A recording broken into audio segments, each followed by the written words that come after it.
आराध्य देव के चरणों में वंदन। आदरणीय समणी जी, उपस्थित भाइयों तथा बहनों, उत्तराध्ययन सूत्र का हमारा वाचन चल रहा है। इसके अंतर्गत हमने 248 श्लोकों की चर्चा की। आज हम 249 श्लोक से चर्चा प्रारंभ करेंगे। तो सबसे पहले हम श्लोक का उच्चारण करेंगे। ई जीव मजीवेय सोचा शब्द ही ऊण य सब नयान अणुमय रमेश जा संजमे मुनि।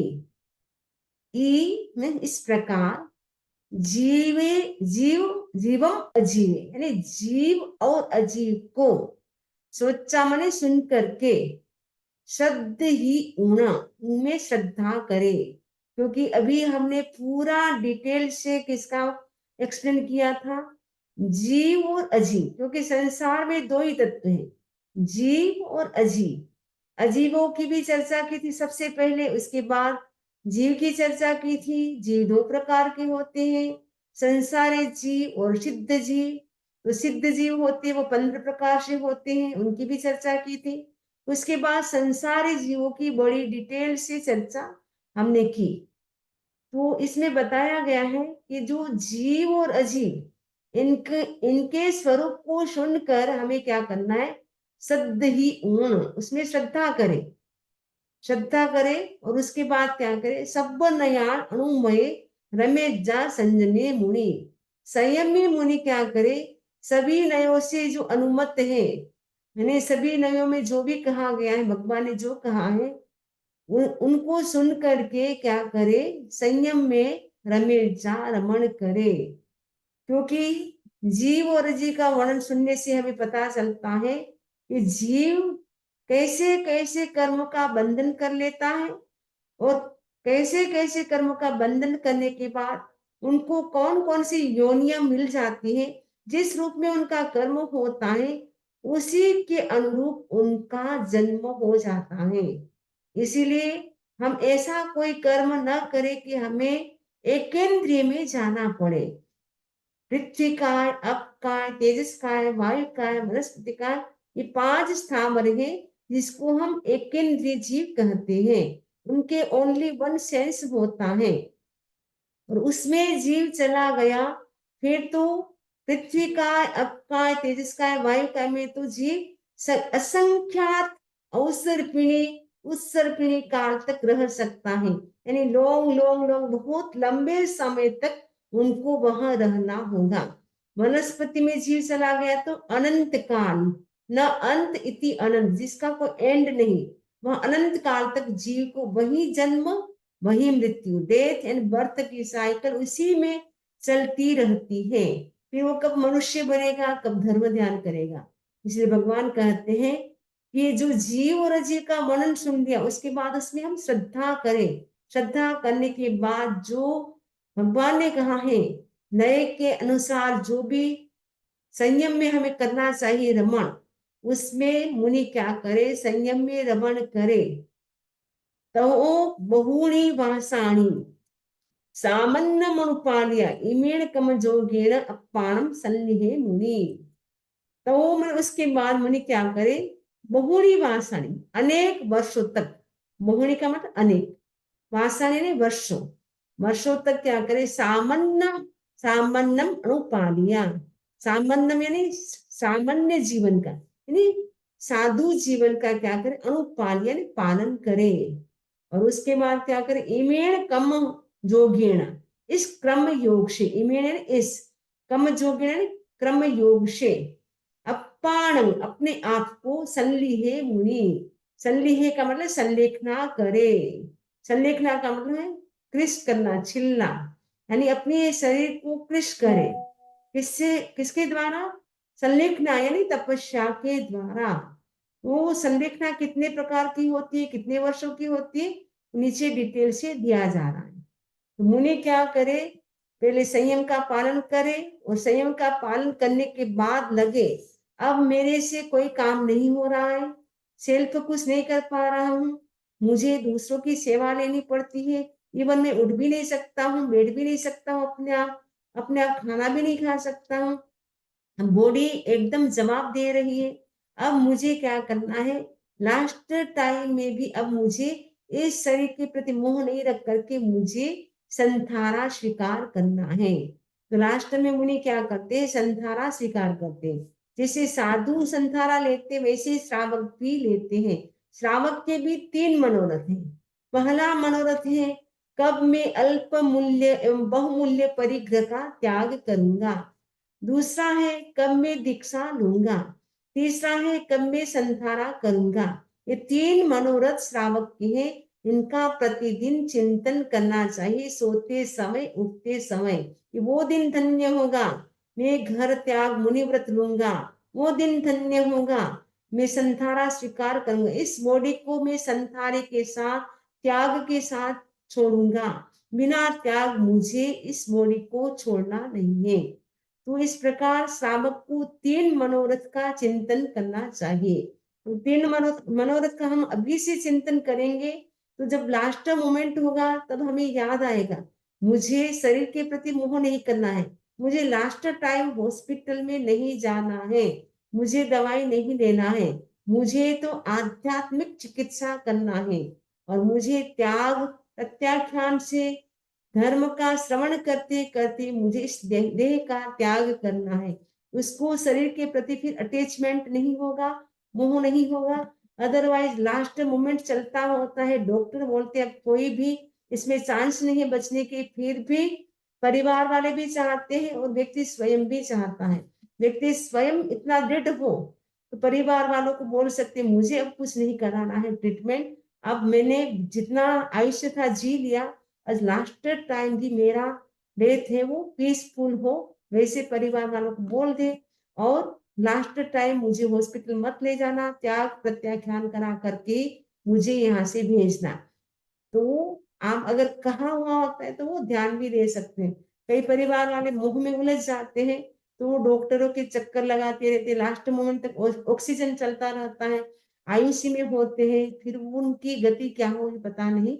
इसलिए अभी से संकल्प करें कि वो दिन धन्य होगा जब मैं संथारा स्वीकार करूंगा।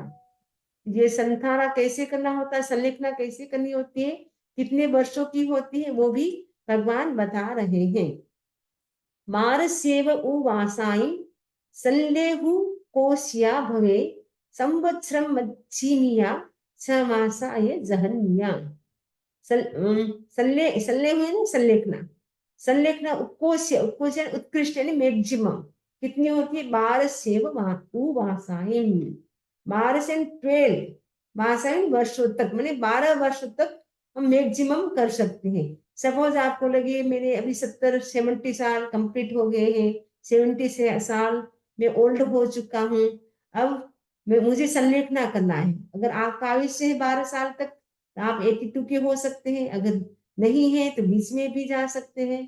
तो पता नहीं अपना आयुष्य कितना है, लेकिन कम से कम 70 ईयर ओल्ड हो गए उसके बाद हमें संलेखना करने का सोचना चाहिए। तो संलेखना मतलब इसमें ऐसा नहीं है कि पूरा आपको संधारा करना है, उसमें आपको क्या क्या करना है वो आगे भी बता रहे हैं। तो मैक्सिमम है वो 12 वर्षों की होती है और मीडियम क्या होती है, मध्यम, मध्यमिया का ना मध्यम, मीडियम जो संलेखना होती है वो संवत्सर, संवत्सर का ना संवत्सर 1 वर्ष की होती है। जैसे संवत्सरी बोलते हैं ना, संवत्सर 1 साल की बात आती है, इसलिए उसको बोलते हैं संवत्सरी। संवत्सरे भवम इति संवत्सरम, तो 1 साल में जो होता है उसको बोलते हैं संवत्सर। तो ये जो मीडियम जो संलेखना होती है वो 1 साल 1 ईयर की होती है। और जहन्य यानी जो मिनिमम, जगन्यता यानी मिनिमम 6 मासा, 6 मास यानी 6 मास के 6 मंथ की होती है। मैक्सिमम 12 वर्षों की, मीडियम 1 ईयर की और मिनिमम 6 मंथ की होती है संलेखना। उसमें बता रहे अब आगे क्या करना है, कौन से साल में क्या करना है बताया जा रहा है। पड़मे वास चौक कम्मी बिगे निजूहणम करे, बीए वास चौक कम्मी विचित्तम तु तवम चरे। जो 12 साल की जो संलेखना करनी उसके लिए बता रहे हैं कि क्या करना है। पड़मे वास चौक कम्मी, पड़मे मैंने पहले, मास यानी वर्ष, चौकम यानी चार। प्रथम 4 वर्षों में क्या करना है, विगई, विगई यानी विकृति यानी विगय, जो दूध, दही, घी, तेल, गुड़, मिठाई, नमकीन जो तला फला है, वो 6 विगय जो है उनका क्या करना है, निजू हणम यानी त्याग करे। प्रथम 4 वर्ष में तो आपको साधना करनी है कि मैं विगय नहीं खाऊंगा। ऐसे सिंपल आप रोटी सब्जी सारी चीजें खा सकती, यानी विगय कोई नहीं खाना है। दूध, दही, घी, तेल, गुड़ और मक्खन और मिठाई, नमकीन आदि जो 6 विगय वो नहीं खाना है प्रथम 4 वर्षों में। संलेखना ऐसे धीरे धीरे स्लोली स्लोली हमें स्टेप बाय स्टेप आगे बढ़ना होता है।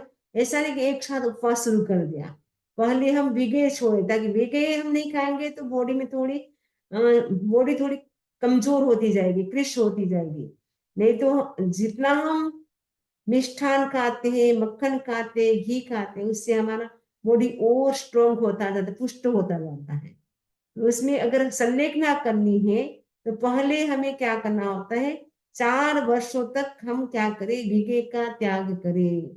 और 4 वर्षों में क्या करें, हम बीए में दूसरे 4 वर्षों में, दूसरे बीए वहां से चौक कमी, बीए में दूसरे चौक कमी 4 वहां से नहीं वर्षों में, दूसरे 4 वर्षों में विचित्रम तू तवम चरे, विचित्र मैंने विचित्र, तम मैंने तप, चरे मैंने करे। विचित्र तप का मतलब कभी उपवास कर लिया, कभी बेला कर लिया, कभी तेला कर लिया, कभी चोला, कभी पंचोला, कभी अठाई कर ली। विचित्र नहीं, डिफरेंट डिफरेंट आप क्या करें, तप करें। तो प्रथम 4 वर्ष में तो भिगे नहीं खाना है, दूसरे 4 वर्षों में आपकी इच्छा जो हो, उपवास, बेला, तेला, चोला जो भी करने की इच्छा हो वो करे। नेक्स्ट बता रहे हैं आगे, 12 साल की साधना बता रहे हैं कि कैसे 12 साल की संलेखना करनी होती है। ఏగంతరమాయమం కట్టుం సంవత్సరేదువే तव संवत्सरद्धम तु नाई विगिठम तवम चरे। अच्छा, उसके बाद दुए में दूसरे जो 2 वर्ष हैं, 2 वर्ष तक क्या करें, एगंतर मायामम, एगंतर का मतलब एकांतर तप करें। एकांतर तप का मतलब है वर्ष तक, जिसको हम बोलते हैं एक दिन उपवास करना है, एक दिन भोजन यानी पारणा करना है, अल्टरनेट उपवास करना, अल्टरनेट फास्टिंग करना है 2 वर्ष तक। तो भोजन के दिन आचामल करें, आचामल का मतलब है आयम्बिल करें। और 11वें वर्ष के पहले 6 महीनों तक कोई भी विकृष्ट तप, यानी विकृष्ट का मतलब विचित्र, तेला चोला आदि न करे। 11वें वर्ष के पहले जो फर्स्ट जो 6 महीने हैं उसमें आपको बेला तेला चोला वो नहीं करना है। इसमें आपको एकांतर तप करना है, यानी जो भी करना चाहे साधना उनको एकांतर तप करना है। और भोजन के यानी पारने में भी एम्बिल करना है, यानी कंटिन्यू खाना नहीं, एक दिन उपवास किया, एक दिन एम्बिल किया, एक दिन उपवास किया, एक दिन एम्बिल किया। और उसके बाद क्या करना है, 11वें वर्ष के जब 11 वर्ष स्टार्ट हो गया तब क्या करना है, 6 महीनों तक कोई भी विकृष्ट तप, यानी अलग कोई तप नहीं करना, ये जो आपका चल रहा है उसी को आपको कंटिन्यू रखना है। तवो संवत्सरम तु विगिट्ठम तु तवम चरे, परिमियम चेव आयामम तम्मी संवत्सरे करे। और 11वें वर्ष में तवो संवत्सर तम तु, मैंने जो 11वां जो वर्ष है उसके पिछले 6 महीनों में विकृष्ट तप करे। स्टार्टिंग के जो 6 मंथ है उसमें तो आपको बेला तेला चोला कुछ नहीं करना है, क्योंकि आपका अल्टरनेट फास्टिंग और उसमें एम्पिल तप चल रहा है, इसमें कोई तप नहीं करना है। स्टार्टिंग का जो 11 वर्ष के 6 मंथ है फर्स्ट वाले उसमें नहीं करना, लेकिन बाद के जो 6 मंथ बाकी है 11 वर्ष के, उसमें आप क्या कर सकते हैं, अलग अलग तब आप कर सकते हैं। विगिठम, विगिठ यानी विकृष्ट यानी अलग अलग डिफरेंट डिफरेंट आप बेला तेला चोला पंचोला जो भी चाहे तब हम चरे तब करे।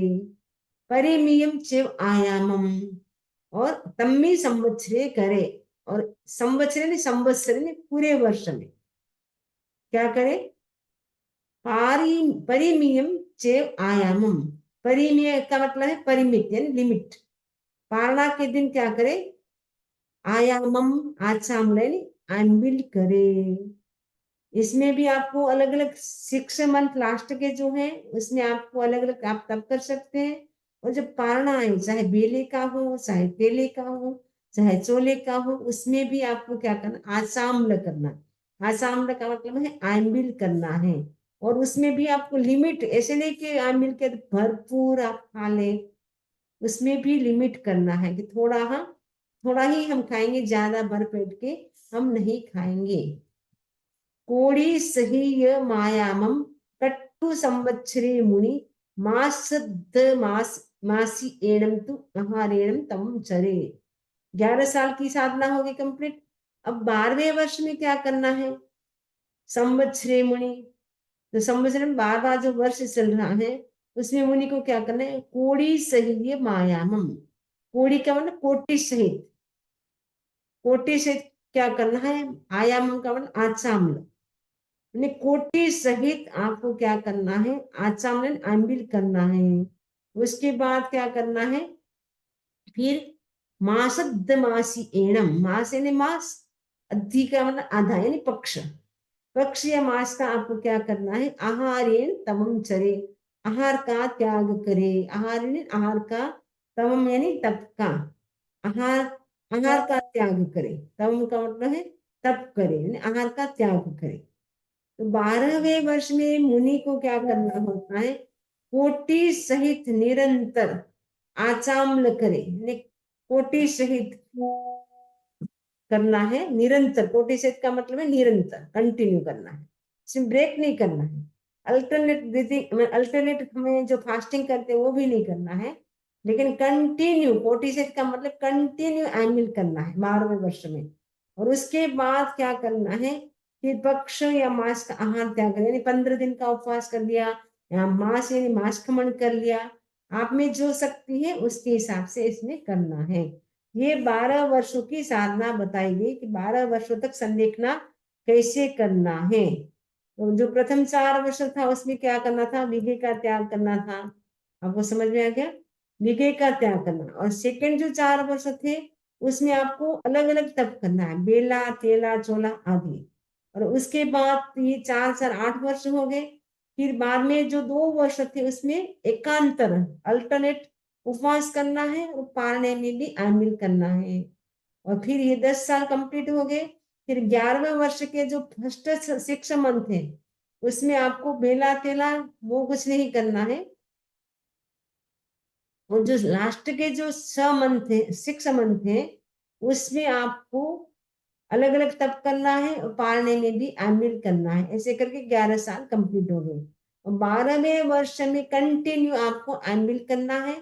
उसके बाद आपको, उसके बीच बीच में आपको 15 दिन की तपस्या, 1 महीने की तपस्या आप कर सकते हैं, वो करना है। इस प्रकार 12 साल की संलेखना की विधि इसमें बताई गई है। और जो आचारांक सूत्र उसमें भी बताई गई है। अब नेक्स्ट, अब नया चैप्टर शुरू हो रहा है, कंदप्प माभि ओगम किब्बी सियम मोह मासुरत्तम च एयाओ दुग्गयो मरणम्मि विराह्या होन्ति। विराधक कौन बन जाते हैं बता रहे हैं। तो कांदर्पी, अब इनका सबका डेफिनेशन अलग अलग नीचे आ रहा है, इसलिए अभी यहाँ केवल हम शब्दों को समझेंगे। कंदप्प, कांदर्पी भाव, यानी जो बोलना नहीं जाना, असभ्य वचन का प्रयोग करता है, यानी जिसमें कोई शिष्टाचार नहीं होता, वैसे वचन बोलता है। और ऐसा वचन बोलेगा सामने वाला हंसेगा, अनावश्यक वो हंसाने की क्रिया करता है। आभियोगम, अभियोगी भावना, आभियोगी भावना में वो क्या करता है, मंत्र तंत्र का प्रयोग करता है। किल्बिष्यम, किल्बिशिक, किल्बिशिक का मतलब है जो अत्यंत सिद्ध आचार्य उपाध्याय ज्ञान की जो आसाधना करता है वो किल्बिशिक देव बनता है। और आसुरत्तम, आसुरी भावना है, जो आसुरी भावना में जो गुस्सा में रहता है, बहुत ज्यादा गुस्सा करता है, वो उनकी भावना होती है आसुरी। इस प्रकार की जिनकी एवं इस प्रकार जिनकी भावनाएं होती है वो दुग्गयो मरणम्मी विराहिया होती। मरणम्मी मैंने मरण काल में वो क्या है, दुग्गयो दुर्गति में जाता है, और विराहिया होती, वो विराधना होती है, यानी सम्यक दर्शन आदि की वो विराधना करता है ना, उसके कारण उनकी दुर्गति होती है। इसीलिए इस प्रकार की भावना हमें नहीं रखना है। मिच्छा दंशन दत्ता संयाणाहु हिंसका ई जेन मरंती जीवा तेसिम पुण दुल्लहा बोए। मिथ्या दर्शन में जो रत है, सनिदान यानी जो निदान करता है, हिंसका माने हिंसा करता है, ई इस प्रकार जे जीवा जो जीव मरंती मरते हैं, तेसिम पुण दुल्लहा बोई उनके लिए बोधि दुल्लहा दुर्लभ है। यानी मिथ्या दर्शन में जो रत है, यानी विपरीत श्रद्धा, देव धर्म के प्रति जिनकी आस्था नहीं है, जो नव तत्व की जानकारी नहीं है, सर जीवनी काय को क्या जानेगा, जीव को भी नहीं जानता, अजीव को भी नहीं जानता है, वो संयम का पालन कैसे करेगा। तो मिथ्यात्वी है। और सनियाणा ने जो निदान करता है, यानी मेरी तपस्या का फल हो, मुझे चक्रवर्ती के सुख मिले, मैं नेक्स्ट में देव बनूं, इस प्रकार निदान करता है, या कोई भौतिक सुखों की डिमांड करता है। और जो हिंसा करता है, हिंसा करता है या हिंसा के जो भाव रखते हैं, वो मर करके ऐसे जीव कहा जाते हैं, दुर्गति में जाते हैं। और उनके लिए बोधि दुर्लभ, बोधि दुर्लभ हो जाती। बोधि का मतलब है सम्यक दर्शन, सम्यक ज्ञान, सम्यक चारित्र की प्राप्ति उनके लिए दुर्लभ हो जाती है। फिर तो मोक्ष कब होगा उनका, क्योंकि चारित्र ज्ञान दर्शन चारित्र की आराधना करने का उनको अवसर ही नहीं मिलेगा। क्यों नहीं मिलेगा? क्योंकि वो मिथ्यात्व में रचे बचे थे। उनको जो दूसरे दूसरे का जो होता है, ढोंग जहां भी होता है, आडंबर होता है, वही उनको अच्छा लगता है। और उनको त्याग तपस्या या भगवान की वाणी सुनना उनको अच्छा नहीं लगता। उनको लगता है डपोसला है, बेकार है। जो ये आडंबर जो होता है, खाना पीना, नाच गान, जब पार्टियां होती है, जहां दूसरे दूसरे बाबा बोलते हैं, मंत्र तंत्र जादू टोना जो सिखाते, वो उनको अच्छा लगता है। लेकिन तत्व ज्ञान की बातें, भगवान की वाणी पे उनकी श्रद्धा नहीं होती है, इसके कारण मिथ्यात्व हो जाते हैं। और कोई व्यक्ति होते हैं निदान कर लेते हैं, तो निदान भी एक बहुत बड़ा शल्य है। 3 प्रकार के शल्य होते हैं, माया शल्य, मिथ्यात्व शल्य और निदान शल्य। तो माया शल्य का मतलब है छल कपट करता है, तो एक प्रकार का शल्य का मतलब कांटा, जिस कांटा हमें चुभता रहता है, वैसे ही वो माया करता है, वो भी संसार में घूमता रहता है। निदान, जो निदान करता है वो अनंत काल उसका बढ़ जाता है।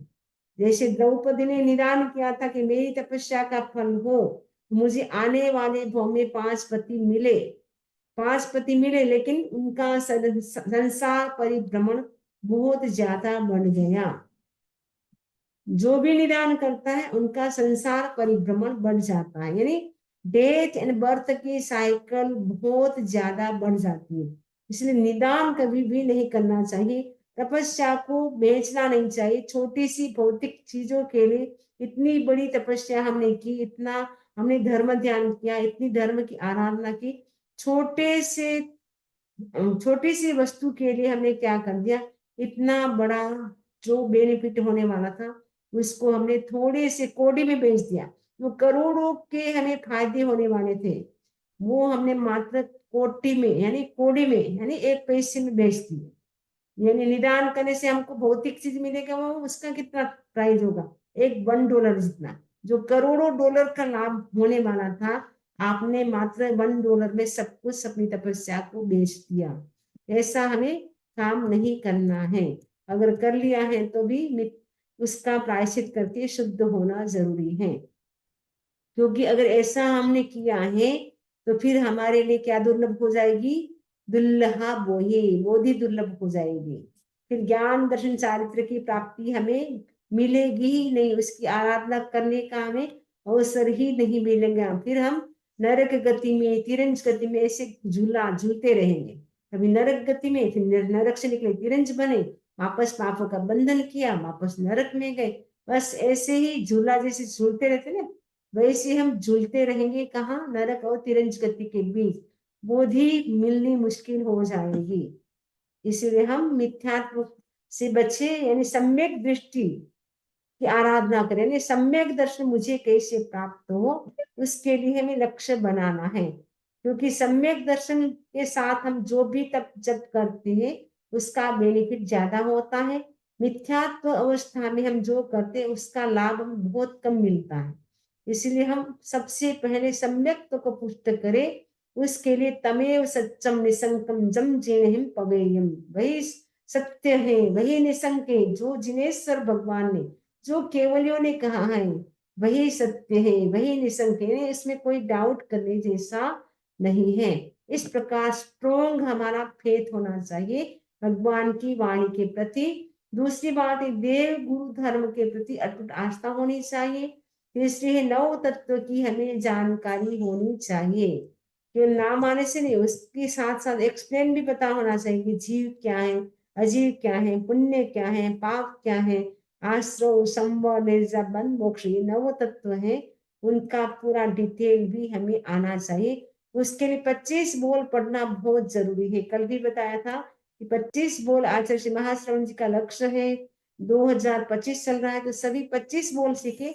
बेसिक जो जैन धर्म की जानकारी टोटल आपको इसमें मिल जाती है, और वो आप तत्व ज्ञान सीख लेंगे, उसके बाद आपके भीतर पाप भीरुता आएगी। क्योंकि जब तक हमें पता ही नहीं कि जीव है अजीव, तो हम कैसे हमारे भीतर दया के भाव, करुणा के भाव जागेंगे। इसलिए जरूरत है कि हम तत्व ज्ञान स्ट्रॉन्ग करें, जिससे हमारा वैराग्य भी पुष्ट होता है और हम पापों से डरते हैं। फिर आप पानी, अभी जैसे अब आपको पता नहीं है कि पानी के एक ड्रॉप में असंख्य जीव है, लेकिन जैसे आपने जान लिया पानी के एक ड्रॉप में असंख्य जीव है, फिर आप नल ओपन करेंगे, टेप ओपन करेंगे, लेकिन फुल नहीं करेंगे, थोड़ा थोड़ा पानी आप यूज करेंगे। आप सपोज आप जो बर्तन है, पोट है, वो क्लीन करें तो थोड़े थोड़े पानी से करेंगे, अदरवाइज नहीं पता तो खुला पूरा छोड़ देते, इतना फुल, इतना पानी चला जाता है, इतना पानी चला जाता है। तो आप ध्यान रख सकते हैं।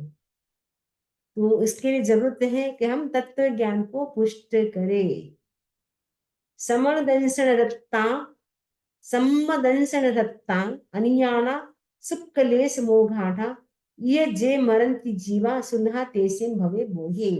अब बोधि किसके लिए सुलभ होती बता रहे, सम्मदंशन रक्ता। सम्मदंशन का मतलब सम्यक दर्शन में जो रक्त है, अनियाना जो निदान नहीं करता है, शुक्लेश मोघाढ़ा, शुक्लेश में जो मोघाढ़ा यानी जो है उसमें प्रवर्तमान है। ई जे मरंती जीवा, जे जीवा मरंती, ई का मतलब इस प्रकार, जे मैंने जो, जीवान जीव, मरंती ने मरते हैं, तेसिम उनके लिए, वो ही बोधि सुलहा भवे, सुलभ हो जाती है। यानी जो सम्यक दर्शन में रहते हैं, विपरीत हो गया पूरा, मिथ्यात्व में रहते हैं, इसमें हो गया सम्यक दर्शन में जो रहते हैं। उसमें था कि जो निदान करता है, जो हिंसा करता है, इसमें कि निदान नहीं करता है। शुक्लेशा, शुक्ल लेश्याम, जो 6 लेश्या है उसमें सबसे अच्छी लेश्या है शुक्ल लेश्या। उसमें हमारी भावधारा बहुत ज्यादा प्योर हो जाती है, जो शुक्ल लेश्या में है। और ऐसा जो जीव होते हैं वो मर करके अच्छी गति में जाते हैं, और उनके लिए बोधि सुलभ हो जाती है। यानी वो मनुष्य बनेंगे, फिर पुण्य इतने हो गए तो देव बन जाएंगे, मनुष्य देव, फिर नरक गति, तिरंज गति, भवनपति, ज्योतिष, उनके सारे गेटे क्लोज हो जाएंगे सम्यक दर्शन आने से। तो सम्यक दर्शन की प्राप्ति बहुत जरूरी है, अभी भी हम मनुष्य भव में भी कर सकते हैं।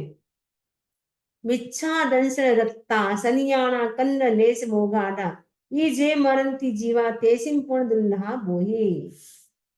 मिथ्या दर्शन, जो मिथ्या दर्शन में जो रत है, सनियाना जो निदान करता है, कन्न यानी कृष्ण लेस्या में जो है, यानी कृष्ण लेस्या में प्रवर्तमान, यानी जिसके भाव एकदम क्रूर है, हिंसा, हिंसा के भाव, नेगेटिव थॉट से चलते हैं, ऐसा व्यक्ति मर करके कहा जाता है ई जे जीवा मरंती। इस प्रकार जे में जो जीव मरंते मरते हैं, तेसिम उनके लिए बोधि दुर्लहा, उनके लिए बोधि दुर्लभ है। तो जो कृष्ण लेस्या वाला है, मिथ्या दर्शन वाला है, निदान करता है, उनके लिए बोधि दुर्लभ हो जाती है। अब बता रहे हैं श्लोक बहुत ही अच्छा आ रहा है। जीर्ण वर्णे अनुरक्ता, जीर्ण वर्णे जे करंती भावेण, अमला असंकिलिठा ते होंती परित संसारी। ये श्लोक नोट करने जैसा है, नोट कर सकते हैं आप लोग। जीर्ण वर्णे अनुरक्ता, जो जिन वचन में अनुरक्त है, यानी भगवान के वचन में ही वो श्रद्धा करता है, भगवान के वचन ही उनको अच्छे लगते हैं, भगवान के वचन को ही वो सुनता है, आगम वाणी पढ़ता है, सुनता है, और भगवान के वचनों में इतने इतने स्ट्रोंग श्रद्धा है। तो वो क्या है, जिन वर्णे जे करंती भावेण, तथा जिन वचनों का वो क्या करता है, भावेण यानी भाव पूर्वक, करंती ने जो आचरण करता है, अप्लाई करता है, सुनता ही नहीं है लेकिन उसके साथ साथ वो क्या करता है, करेंती ने करता है, अप्लाई करता है। अमला असम के लिठा, अमला मैंने जो मल रहित है, यानी एकदम प्योर है, असंक्लिष्ट जो असंक्लिष्ट होकर, जिसमें किसी भी प्रकार का क्लेश नहीं है, यानी क्रोध मान माया लोभ राग देश है बहुत कम है। ते होंती परित संसारी, वे परित संसारी यानी बहुत कम जन्म मरण करने वाले हो जाते हैं। ये अगर हमें कम अपने डेथ एंड बर्थ की साइकिल जो चल रही है अनादिकाल से, उसको हमें ब्रेक करना है, तो हमें क्या करना होगा, इस श्लोक को अपने लाइफ में उतारना होगा। जीर्ण वर्णे अनुरक्ता, याद भी कर सकते हैं, जिन वचन में जो अनुरक्त है, यानी जिन वचन में जिनकी श्रद्धा है, अनुरक्त का ना, फेथ है, कुछ भी हो जाए लेकिन भगवान ने कहा बस वही सत्य है। और जीर्ण वर्णे जो जिन वचनों में क्या करता है, भावेण भाव से, करेंती आस ने करेंती आचरण करता है, भगवान ने जो कहा है उनको जो भी अप्लाई करेगा वो भाव से, ऐसा नहीं कि हमने कह दिया है उसके लिए करते, वो अपने मन से भावों से उसका क्या करता है, आचरण करता है। अमला जो मल रहित है, यानी जिनके जो कसाय है वो एकदम मल, यानी मल यानी कर्म भी होता है, मल मन जो डर्टी होते हैं, यानी उनके जो मल है यानी कर्म है वो बहुत ही कम हो चुके हैं, अमल यानी एकदम शुद्ध हो गया है, उनकी आत्मा है वो प्योर हो गई है। असंक्लिष्ठा, जिसमें कोई संक्लेश नहीं है, राग द्वेष के कारण संक्लेश होता है, कसाय के कारण होता है, उनकी कसाय राग द्वेष खत्म, मतलब बहुत कम हो गए, क्योंकि सम्यक दर्शन आ गया है। तो सम्यक दर्शन आने से उनके सारे जो कसाय थे वो शांत हो जाते हैं, उपशम सम्यक आता है तो कसाय शांत हो जाते हैं। क्योंकि अनंतानुबंधी क्रोध मान माया लोभ ये जब तक रहती है तब तक सम्यक्त की प्राप्ति नहीं होती है, लेकिन जैसे ही अनंतानुबंधी क्रोध मान माया लोभ ये शांत होते हैं तो उपशम सम्यक्त की प्राप्ति होती है। कुछ प्रकृतियों का क्षय होता है, कुछ उपशम होती है, तब उपशम सम्यक्त की प्राप्ति होती है, और सब क्षय हो जाती है तो क्षायिक सम्यक्त की प्राप्ति होती है। लेकिन अभी क्षायिक सम्यक्त की प्राप्ति नहीं हुई है, क्षायिक सम्यक्त तो मिल जाए तो उसके बाद तो उसी भाव में आयुष्य का बन लिया तो उसी भाव में मोक्ष जा सकता है, अदरवाइज वो तीसरे भाव में तो श्योर मोक्ष जाएगा। इसमें तो परित संसार यानी उसका संसार लिमिट हो जाता है, इसका लिमिट हो जाता है जो भगवान के वचनों में एकदम अनुरक्त है, यानी श्रद्धा करता है और भावपूर्वक उनका आचरण करता है, जो निर्मल हो गया है, यानी जिसका मल है वो खत्म हो गया है, यानी कसाय मल है वो खत्म हो गया है, और उसका जो असंक्लिष्ट राग द्वेष क्रोध मान माया लोभ वो भी एकदम लगभग बहुत कम हो गए, यानी कुछ या तो ऐसे भी हो सकता है कुछ खत्म हो गए, कुछ उपशम हो गए, शोपशम सम्यक तो हो गया या उपशम सम्यक हो गया। एक बार सम्यक तो मिल जाता है तो वो क्या हो जाता है, परित संसारी हो जाता है। तो अपने आप को पूछना चाहिए कि हे जीव आप परित संसारी है या अपरित संसारी है, हे जीव आप सुलभ बोधि है या दुर्लभ बोधि, हे जीव तुम सम्यक दृष्टि हो या मिथ्या दृष्टि, ऐसे प्रश्न अपने आप से पूछना चाहिए। और हमें अगर परित संसारी करना बनना है तो हमें भगवान के वचनों में दृढ़ श्रद्धा रखना है, श्रद्धा के साथ साथ हमें उसको अप्लाई भी करना है।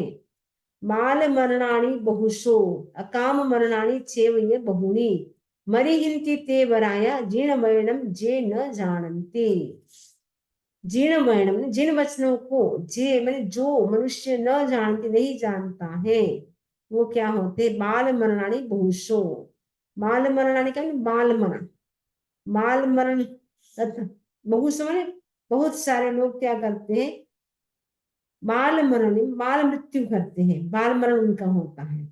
और अकाम मरणानी चेव, ये बहुणी। और बहुत सारे का तो क्या होता है, अकाम मरण होता है। जो प्राणी जिन वचनों में परिचित, जिन वचनों से जो परिचित नहीं, जिन वर्णम जे न जानते, जिन वचनों को जो नहीं जानता है, वे बेचारे, बेचारे घाम को, वो बेचारे अनेक बार, बहुसने अनेक बार, सैकड़ों बार वो क्या करता है, बाल मरण तथा अकाम मरण करते रहेंगे। यानी उनका बाल मरण यानी मिथ्यात्व दशा में उनकी मृत्यु होती रहेगी, अकाम मरण होता रहेगा। तो वो उनका मरण भी होगा, अकाम मरण होगा। यानी वो अकाम मरण का मतलब है वो कभी इच्छा नहीं है मृत मरने की, तो अकाम मरण हो जाता है। या कभी कभी वो ऐसी चीजें खा लेते हैं या डूब करके मर जाते हैं या पॉइजन खा लेते हैं, उनकी जो मृत्यु होती है वो अकाम होती है। जो समाधि पूर्वक जिनकी मृत्यु होती है वो सकाम कहलाती है। जिनकी मृत्यु समाधि पूर्वक नहीं होती है वो अकाम मृत्यु कहलाती है। और जो त्याग तपस्या नहीं करता है, जो मिथ्यात्वी है, उनका मरण बाल मरण कहलाता है। एक होता है बाल मरण, एक होता है पंडित मरण। तो पंडित मरण तो पूर्ण रूप से जो त्यागी होते हैं उनका तो पंडित मरण होता है। एक होता है संयमा संयमी, यानी शामक का जो मरण होता है वो संयमा संयमी होता है। जो बाल मरण यानी बिल्कुल भी त्याग नहीं करता है, ऐसे व्यक्ति का मरण बाल मरण कहलाता है। और अकाम मरण का मतलब है जिसके पास सम्यक्त्व नहीं है, जो त्याग पूर्वक नहीं जाता है, तो ऐसे व्यक्ति का मरण अकाम मरण कहलाता है। एक होता है सकाम मरण, एक होता है अकाम मरण। जो संसारे के साथ जाता है, त्याग के साथ जाता है, वो होता है सकाम मरण। जो बिना त्याग बिना पचखान जाता है, ऐसे व्यक्ति का मरण अकाम मरण कहलाता है। बहु आगम गिन्नाया समहि उपाय गाय गुण गाही रेण कारणम अरिहा आलोयनम सोम। बहु आगम विन्नाया, जो अनेक शास्त्रों के विज्ञाता, विज्ञाता विन्नाना का मतलब विज्ञाता यानी जानने वाले, अनेक बहु यानी अनेक, आगम यानी आगम को, विन्ना यानी जानने वाले। सम ही उपाय उपाय गा ये गुण गाही, और क्या करता है, समही का मतलब समाधि उत्पन्न करने वाले, और गुणग्राही का मतलब गुणग्राही होते हैं। एण कारणम, इन कारणों से, अरिया आलोयनम सोम, अरिया का मतलब अर्हतो से, आलोयनम आलोचना को, सोम ने सुन करके, वो सुनने के क्या हो जाते हैं, अधिकारी हो जाते हैं। जो अनेक शास्त्रों के विज्ञाता, आलोचना करने वाले के मन में समाधि उत्पन्न करने वाले और गुणग्राही होते हैं, कि अपने इन्हीं गुणों के कारण आलोचना सुनने के अधिकारी होते हैं। पहले तो शास्त्रों का ज्ञान होना जरूरी है, उसके लिए शास्त्रों को पढ़ना और सुनना। अपने आप नहीं पढ़ सकते हैं तो जो आगम क्लास कर चलती है उसमें ज्वाइन कर सकते हैं। उनको सुने, उसके बाद याद करें कि आज क्या चला था, हम इसको क्या अप्लाई कर सकते हैं। आलोचना करने वाले के मन में समाधि, कोई आलोचना करता है उनको भी वो समाधि देता है। ऐसा नहीं कि अरे इसने कितनी बड़ी मिस्टेक की है, वो व्यक्ति आया था हमारे पास आलोचना लेने के लिए, बहुत बड़ी मिस्टेक है, वो कैसा व्यक्ति है। किसी को भी आलोचना वही दे सकता है जो दूसरों को बताता नहीं है। अगर कोई मुनि भी पूछ ले कि आचार्य को वो व्यक्ति आया था आपसे क्या आलोचना लेके गया, उसने क्या मिस्टेक की थी, तो आचार्य भी नहीं बता सकते। हमारे पास भी कोई आएगा, पूछेंगे नहीं, तो हम किसी की मिस्टेक किसी ने की है, बेचारा वो शुद्ध होने के लिए आया, जो उनकी मिस्टेक का प्रचार प्रसार नहीं करेंगे, करना भी नहीं होता है। अगर करते हैं तो फिर वो विश्वास भी उठ जाता है, फिर सामने वाला व्यक्ति को लज्जा महसूस होती है, अरे हमने तो समय जी को या गुरु को इतना विश्वास के साथ कहा था और आलोचना ली थी, लेकिन उन्होंने हमारी मिस्टेक का प्रचार कर दिया, तो उनको खराब लगता है, उनको हट होता है। वैसा काम नहीं करते हैं। उनको समाधि यानी उनको पूरा विश्वास हो जाता है कि बस अब मैं शुद्ध हो गया हूँ, उनको एकदम समाधि हो जाती है। और गुणग्राही होते हैं, गुणों को ग्रहण करते हैं, ये उन्हीं गुणों के कारण क्या है, आलोचना सुनने के अधिकारी होते हैं।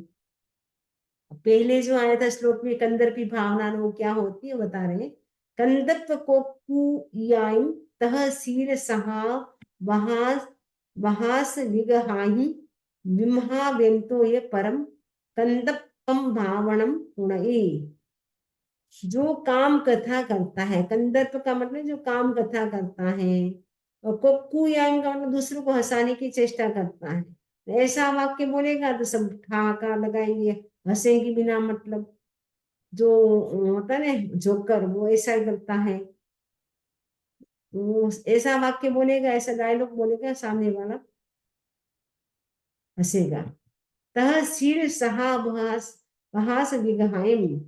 शील का मतलब शील यानी आचरण, सहा माने स्वभाव, और हास्य माने हास्य, और विगहायम का विकताओं के द्वारा।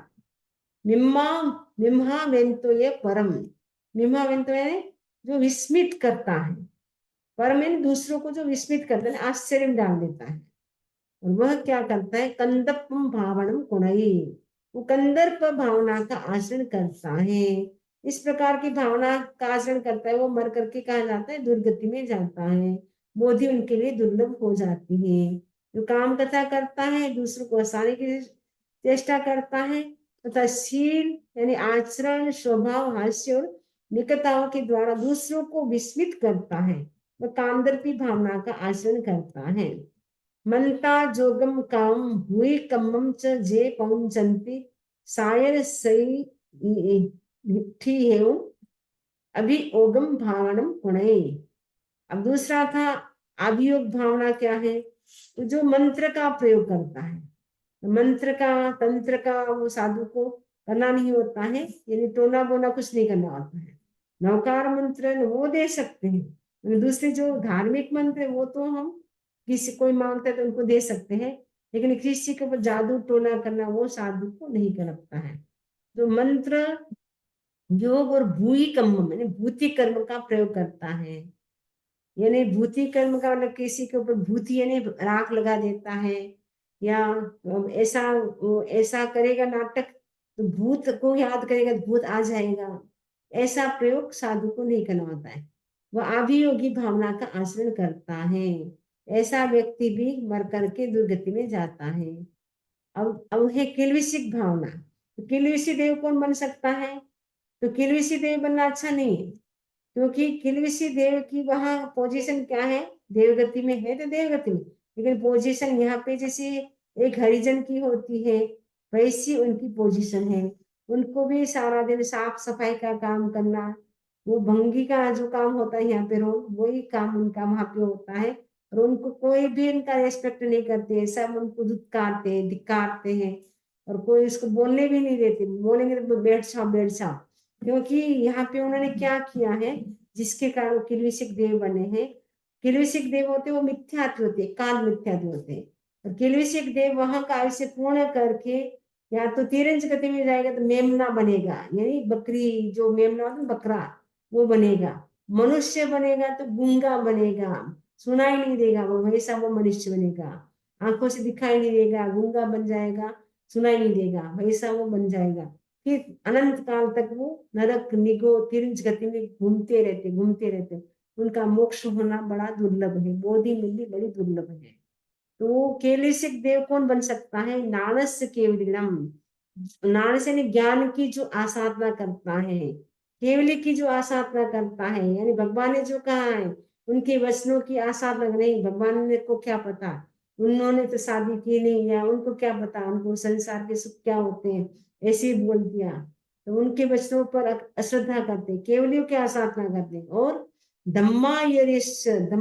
धर्माचार्य की, यानी आचार्य जो हमारे हैं, गुरु है, आचार्य, उनकी आसाधना करते हैं। कभी हम गए, हमारे सामने नहीं देखा, बिजी होने के कारण हमको जिकारा नहीं दिया, हमारे से बात नहीं की, अरे हम तो दर्शन करने के लिए गए थे, वो तो बड़े बड़े सेठ होते उनको ही पूछते हैं, हमको तो कुछ पूछते ही नहीं है।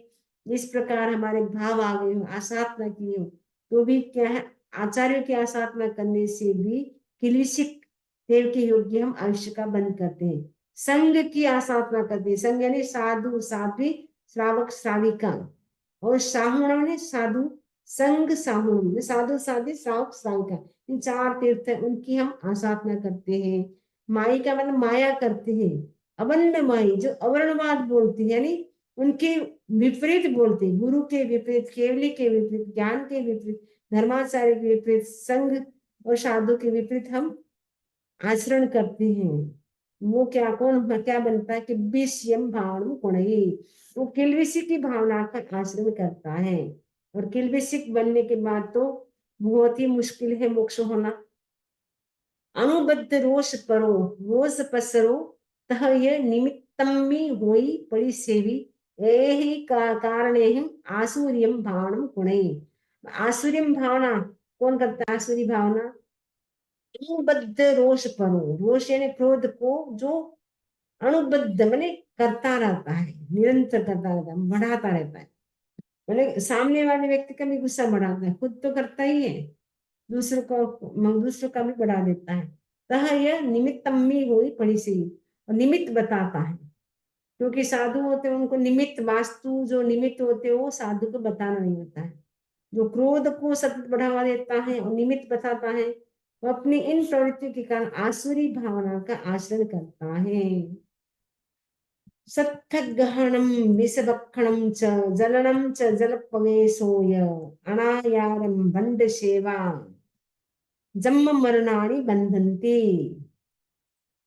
सत्य गहनम, सत्य ने शास्त्र, शस्त्र के द्वारा, यह शास्त्र नहीं, यह सत्य का शस्त्र है, जो छुरी भाला जो होता है ना, सत्य गहन, शस्त्र के द्वारा। कभी कभी व्यक्ति आत्महत्या करता है, सुसाइड करता है, तो शस्त्र के द्वारा अपने आप का गला काट देगा, या दूसरों को भी कर देता है मर्डर, तो अपना भी खुद का भी कर लेता है। तो या तो शस्त्र के मतलब कोई मिस्टेक होगी, सोचा मैं अपना मुंह क्या दिखाऊं, तो अपने आप को ही चक्कू लगा करके वो सुसाइड कर लेता है। तो वो व्यक्ति भी दुर्गति में जाता है, जन्म मरण की परंपरा को बढ़ा लेता है। विष यानी पॉइजन को पीता है, पॉइजन खा करके मृत्यु कर लेता। कभी कभी होता है ना, किसी के इतना सा वो टैक्स हो जाता है, या इतनी सारे मतलब लोन ली होती है, वो चुका नहीं पाते हैं, तो जब अपना मुंह क्या दिखाए, तो पॉइजन पी करके वो सुसाइड कर लेता है। विष भक्षण, विष खा करके जो मृत्यु करता है मतलब मरता है, वह व्यक्ति भी संसार में भटकता रहता है। जलनम, जल में डूब करके, कई लोग होते हैं तालाब में या समुद्र में जा करके डूब करके मर जाते हैं। और जल प्रवेशो, जल में प्रवेश कर लेते हैं, यानी जल में प्रवेश करते क्या, जल में डूब डूब जाते हैं, मर जाते हैं, डूब करके मर जाते हैं। अनायार बंड सेवा, अनायार का मतलब अनाचार, यानी अनाचार का मतलब है मतलब जो आचरण करना चाहिए वो नहीं करते, जो नहीं करना चाहिए वो काम करता है, उल्टा करता है। भंड सेवा जो बहुत, भंड यानी पात्र, बहुत ज्यादा नहीं, जितनी लिमिट है उसे ज्यादा रखता है। जन्म मरणानी बंधनती, वो क्या करता है, जन्म मरण की परंपरा को वो क्या करता है, बंधनती, बढ़ाता रहता है। इसलिए हमें क्या करना है, ऐसा कोई काम नहीं करना है, शस्त्र के द्वारा, निष्पक्षण के द्वारा अग्नि में प्रविष्ट होकर या पानी में कूद कर आत्महत्या करता है। और जो मर्यादा से अधिक उपकरण रखता है वह जन्म मरण की परंपरा को पुष्ट करता है, मोही भावना का आचरण करता है, वो मोही भावना का आचरण करता है। आपको लिमिट में आपको चाहिए, आपको एक फ्रिज से काम चल सकता है तो दो फ्रिज की क्या जरूरत है, आपको एक लैपटॉप से काम चल सकता है, एक मोबाइल से, तो फिर दो की क्या जरूरत है। तो ज्यादा हम रखते हैं, ज्यादा परिकर का संचय करते हैं, तो वो क्या करता है, मोही भावना का आचरण करता है। ऐसे व्यक्तियों के लिए भी सदगति दुर्लभ है, बोधि दुर्लभ है, सदगति तो दूर, बोधि दुर्लभ है। वो ज्ञान दर्शन चारित्र की आराधना कर ही कब पाएगा पता नहीं। ये पाऊ करे बुद्धि नाये परिनिभ्ये, छत्तीस सम उत्तर छाए बहु सिद्धिये सम्मये तिबेनी। इस प्रकार भव्य जीवों द्वारा सम्मत, भव्य सिद्धि ने भव्य जीवों द्वारा सम्मय ने सम्मत, 36 उत्तर झाए, 36 है 36, 36 उत्तर झाए, उत्तराध्यानों का, ठीक है।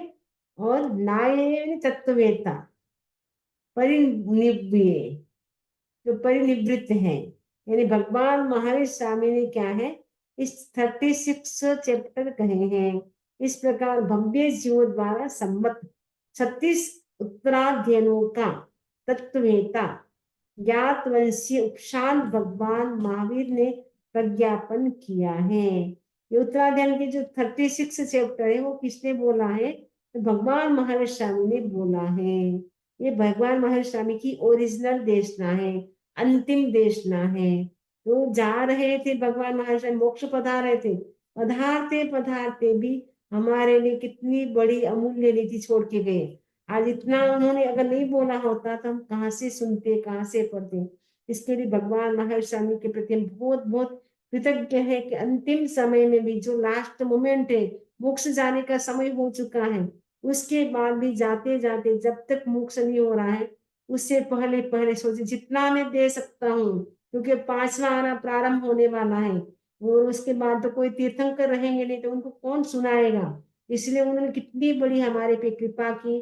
तो वो लास्ट तक भी वो 36 अध्ययन पूरे कंप्लीट कर दिए गए। कितना बड़ा 36 चैप्टर है, उसको पढ़ने में भी कई दिन लग जाते हैं। अभी तो हमने 21 से स्टार्ट किया था, 1 से 20 तो हमारे बाकी है। हमने 21 से स्टार्ट किया था और 36 तक आज हमारे चैप्टर कंप्लीट हो रहे हैं।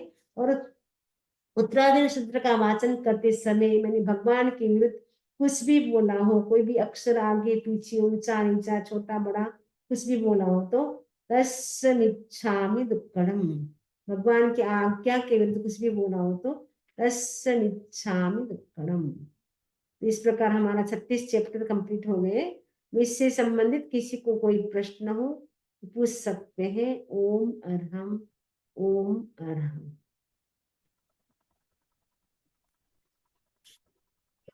मंगल पाठ। चत्तारि मंगलम सिद्धा मंगलम साहु मंगलम केवली फलतो धम्मो मंगलम। चत्तारि लोकत्मा सिद्धा लोकत्मा साहु लोकत्मा केवली फलतो धम्मो लोकत्मा। चत्तारि शरणं गौविज्जामि अरहन्ते शरणं गौविज्जामि सिद्धे शरणं गौविज्जामि साहु शरणं गौविज्जामि केवली फलतं धम्मं शरणं गौविज्जामि। विघ्न हरण मंगल करण स्वाम भिक्षु नाम गुण ओलक शरण किया सरे चिंत्या काम, सरे चिंत्या काम। वंदनामि नमन स्वामी